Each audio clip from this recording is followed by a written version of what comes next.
नमस्कार, मैं हूं आशुतोष और आप देख रहे हैं सत्यहिंदी.com। सत्यहिंदी.com के खास कार्यक्रम आशुतोष की बात में आपका स्वागत है। दिल्ली में जो दंगे हुए हैं, इनमें से मरने वालों की संख्या 3 दर्जन से ज्यादा हो चुकी है। 40 से ज्यादा लोगों की मौत की खबर है। 200 से ज्यादा लोग घायल हुए हैं। लेकिन इन दंगों की जो तस्वीर है और जो हकीकत में आज आपको बयान करने जा रहा हूं, वो बहुत ही भयानक है और बहुत ही डरावनी भी है। ऐसा नहीं कि इस देश में पहली बार दंगे हुए हैं। दंगे इस देश में बहुत हुए, चाहे 1947 का दंगा हो या उसके बाद जो तमाम अहमदाबाद में दंगे हुए हैं, या फिर अलीगढ़ में दंगे हुए हैं, या भागलपुर के दंगे हुए हैं, मलियाना के दंगे हुए हैं, हाशिमपुरा का दंगा हुआ है। और हाल में हमारी आपकी याददाश्त में 1984 में जो सिखों का नरसंहार हुआ, या 2002 में गोधरा और उसके बाद गुजरात में दंगे हुए हैं, और उससे हाल में 2014 चुनाव के पहले मुजफ्फर नगर में जो दंगे हुए थे। ये दंगे अपने आप में एक ऐसी तस्वीर पेश कर रहे हैं जिसको सुनकर और जिसको जानकर कम से कम मेरे जैसे शख्स के लिए उस सच्चाई को पचा पाना बहुत मुश्किल हो रहा है। इसलिए आज मैंने तय किया है कि दरअसल इन दंगों के बारे में मैं आपको थोड़ा तफसील से बताऊंगा, और बताऊंगा कि हिंदुस्तान आज किस मुहाने पे खड़ा हुआ है और क्यों हमें आने वाले भविष्य के लिए बहुत चिंतित और बहुत परेशान होना चाहिए। क्योंकि अगर ये टेंडेंसी है, अगर ये प्रवृत्ति बन रही है, अगर समाज के अंदर इस तरीके की चीज़ें अगर आकार ले रही हैं, तो ये एक सभ्य समाज की का सूचक नहीं है, और न केवल हमारे लिए बल्कि हमारी पीढ़ियों के लिए भी एक बहुत ही खतरनाक संदेश देती है। इन दंगों की जो मैंने पड़ताल की है, उसमें एक चीज बिल्कुल स्पष्ट सामने आई है, और वो स्पष्ट ये है कि दोनों समुदायों के बीच में जो कॉन्फ्लिक्ट है, दोनों समुदायों के बीच में जो टकराव है, वो एक बहुत गहरी दीवार का रूप ले चुका है। दोनों समुदाय अब मानसिक रूप से और शारीरिक रूप से अपने आप को किसी जंग के लिए तैयार कर रहे हैं।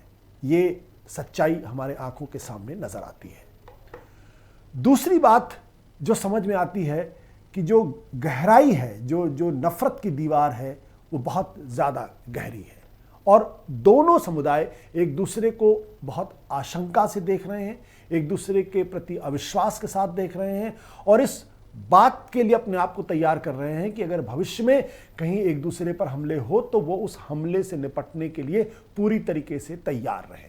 ये जो उत्तर पूर्व दिल्ली के अंदर जो इलाके हैं, जाफराबाद, करावल नगर, मौजपुर और आसपास के जो मुस्तफ़ाबाद के जो इलाके हैं, यहाँ पर जो पड़ताल की गई तो एक चीज़ और बहुत स्पष्ट हुई है कि जो दंगा करने वाले लोग थे, ये ट्रेंड लोग थे। यानी कहीं ना कहीं इनकी ट्रेनिंग हुई है, उस तरीके की ट्रेनिंग जिस तरीके की सुरक्षा बलों को ट्रेनिंग दी जाती है। यानी ये पूरी तरीके से किसी भी परिस्थिति से निपटने के लिए ये तैयार थे। अब ये ट्रेनिंग इनको किसने दी है, ये कहना थोड़ा सा मुश्किल काम है, लेकिन दोनों समुदायों के बीच में इस बात को लेकर तैयारी थी। जो सबूत मिले हैं, मैं आपको बता दूं कि 6 चीज़ें मैं आज आपको बताना चाहूँगा। अगर आप स्क्रीन पर देखें तो पहले मैं इन 6 चीज़ों के बारे में आपको स्पष्ट कर दूं। एक, जो तस्वीरें वहाँ पे दिखाई पड़ रही हैं कि वहाँ पे जो बहुमंजिली इमारतें हैं और जो बिल्कुल सीधी सपाट दीवार है, तो सीधी सपाट दीवार पे चढ़ने की और उतरने की ट्रेनिंग के सबूत मिले हैं। यानी जो बहुमंजिली इमारतें हैं उनमें एक मोटी रस्सी ऊपर से नीचे लटकी हुई दिखाई पड़ती है, जैसा कि आप अक्सर फिल्मों के अंदर देखते हैं कि कमांडो ट्रेनिंग के दौरान रस्सी से ऊपर नीचे चढ़ने की ट्रेनिंग दी जाती है। तो एक ये पक्का सबूत मिला है। दूसरा, थोक के भाव में आपने पेट्रोल बम देखे होंगे। जो तस्वीरें आई हैं, आपने देखा होगा कि ताहिर हुसैन के जो कारपोरेटर आम आदमी पार्टी के, उनके घर के, उनकी बिल्डिंग में थोक के भाव आपको पेट्रोल बम के कनस्तर दिखाई पड़े हैं। साथ ही साथ एक चीज़ और बहुत हैरान करने वाली ये है कि पहली बार मैंने कम से कम देखा है कि गुलेल आपने देखी होगी, वो गुलेल जिसमें आप लगा के पत्थर फेंकते हैं और निशाना साधते हैं, उस गुलेल नुमा एक बड़ी सी चीज़, बड़ा सा गुलेल नुमा चीज़ों को बनाया गया है, जिसमें टायर का इस्तेमाल किया गया है और उसमें आप पत्थर लगा के या फिर आप पेट्रोल बम लगा के आप खींच के फेंकते हैं तो दूर तक जाता है, और जहां जाएगा जाहिर सी बात इतनी स्पीड से जाएगा, अगर पेट्रोल बम होगा तो आग भी लगाएगा और लोगों को जानलेवा भी साबित होगा। इसके अलावा पेट्रोल केरोसिन के जरिकेन मिले हैं, बहुत बहुत छतों के ऊपर पेट्रोल और जरिकेन के पेट्रोल और केरोसिन के जरिकेन थोक के भाव मिले हैं। यानी लोग इस बात के लिए तैयार थे कि अगर कहीं आग लगाने की ज़रूरत पड़ जाए या अपनी सुरक्षा में अगर कुछ करना पड़े तो वो तैयारी पूरी है। फिर इन छतों पे जो बोरे, मुझे तो किसी एक सोर्स ने बताया कि सैकड़ों बोरे मिले हैं जो पत्थरों से भरे हुए थे। अब कोई अपने छत पर पत्थर के बोरे क्यों रखेगा? या तो मकान बनाने के लिए रखा होगा, भविष्य में कभी इस्तेमाल करेंगे। लेकिन अगर एक मकान पे मिलता है तो बात समझ में आती है, कई ढेरों मकानों पर अगर मिलता है तो बात ये समझ में नहीं आती। इसका मतलब स्पष्ट है कि लोगों को आशंका है कि अगर कहीं किसी एक समुदाय के लोग उनके घरों पर हमले करें तो छत पे जाकर यहाँ से पत्थर फेंक फेंक के लोगों को चोट भी पहुंचा सकते हैं और अपनी सुरक्षा भी कर सकते हैं। और जो छठी चीज़ है वो ये है कि 5000 राउंड पुलिस की 5000 राउंड फायरिंग, यानी गोली के 5000 गोली के छर्रे मिलने की आशंका उस इलाके में बताई जा रही है। और आपको मैं बता दूं कि एक जो देसी कट्टा होता है उसमें कम ज़्यादा से ज़्यादा आप 10 राउंड फायर कर सकते हैं, यानी 10 गोलियां उसमें मिलती हैं।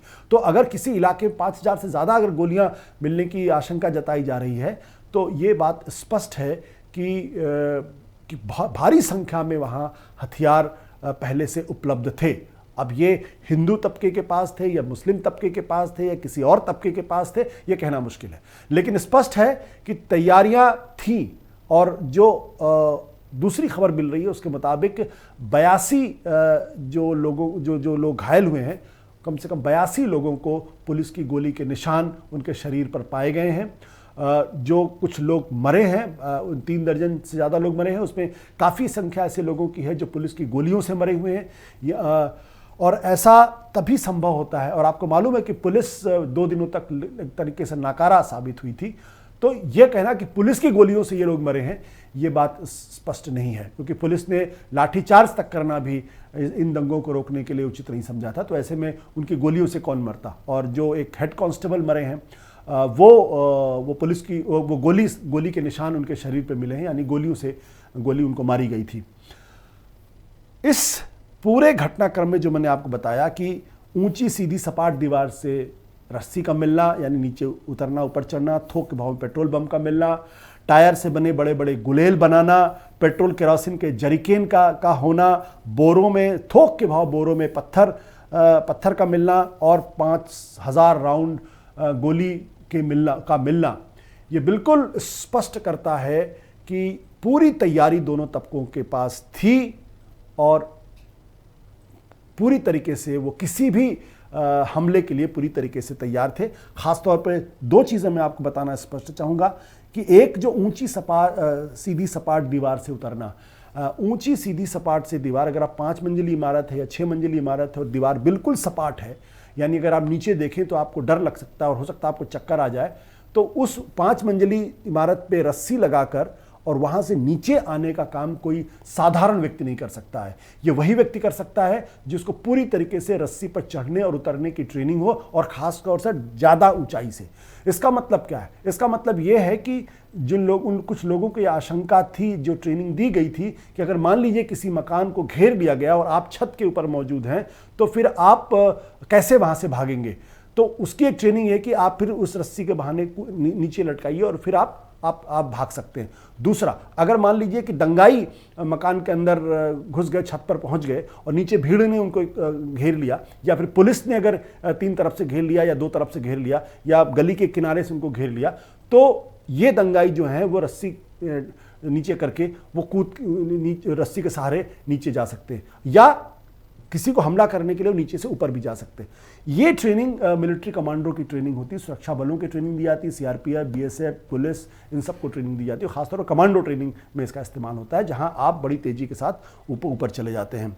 पेट्रोल बम जो है ये अभी तक जो हमारे यहाँ का जो इतिहास रहा है दंगों का, उसमें अक्सर आप देखते हैं कि उसमें चाकू का इस्तेमाल किया जाता है, तलवार का इस्तेमाल किया जाता है, और ईंट पत्थर का इस्तेमाल किया जाता है, लाठियों का इस्तेमाल किया जाता है, गणासों का इस्तेमाल होता है, क्योंकि ये वो सामान है जो घर में आसानी से उपलब्ध होते हैं। तो अचानक दंगे भड़के और आपके हाथ में जो मिला आप वो लेके कूद पड़े और आपने जो है वो लोगों को चोट पहुंचाना शुरू कर दिया। लेकिन घर के अंदर अगर आप रिवॉल्वर रखना शुरू कर दें या कट्टा रखना शुरू कर दें तो इसका मतलब ये है कि आप पूरी तरीके से तैयार हैं।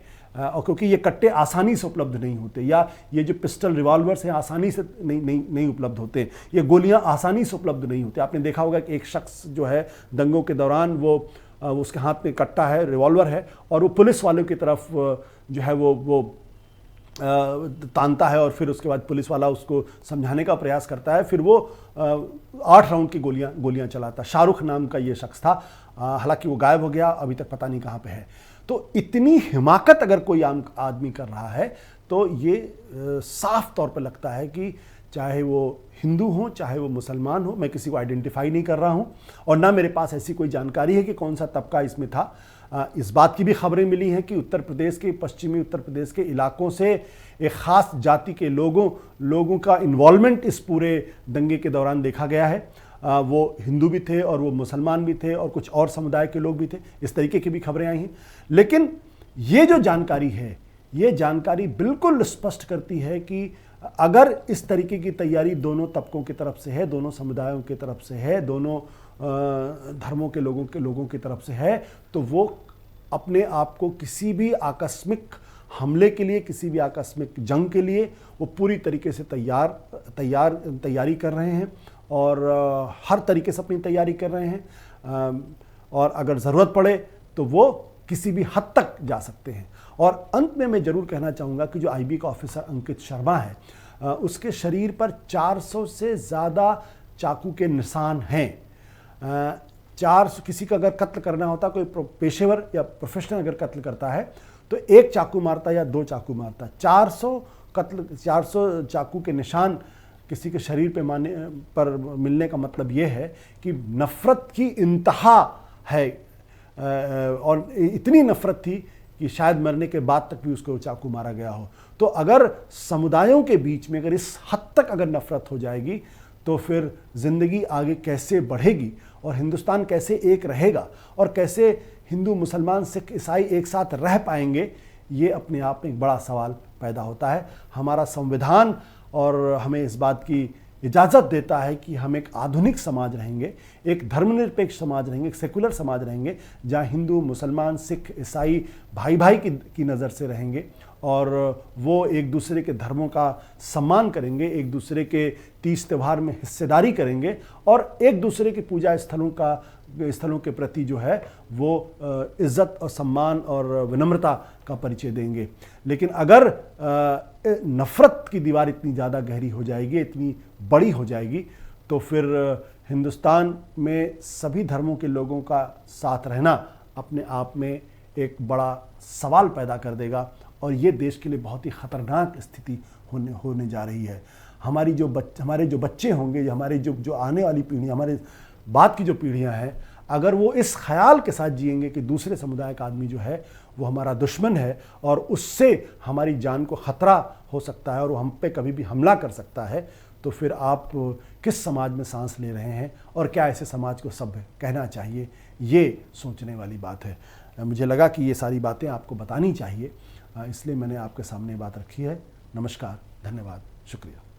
सत्य हिंदी के और वीडियोस को देखने के लिए हमारे YouTube चैनल को सब्सक्राइब करें और सीधे नोटिफिकेशन पाने के लिए बेल आइकन दबाएं।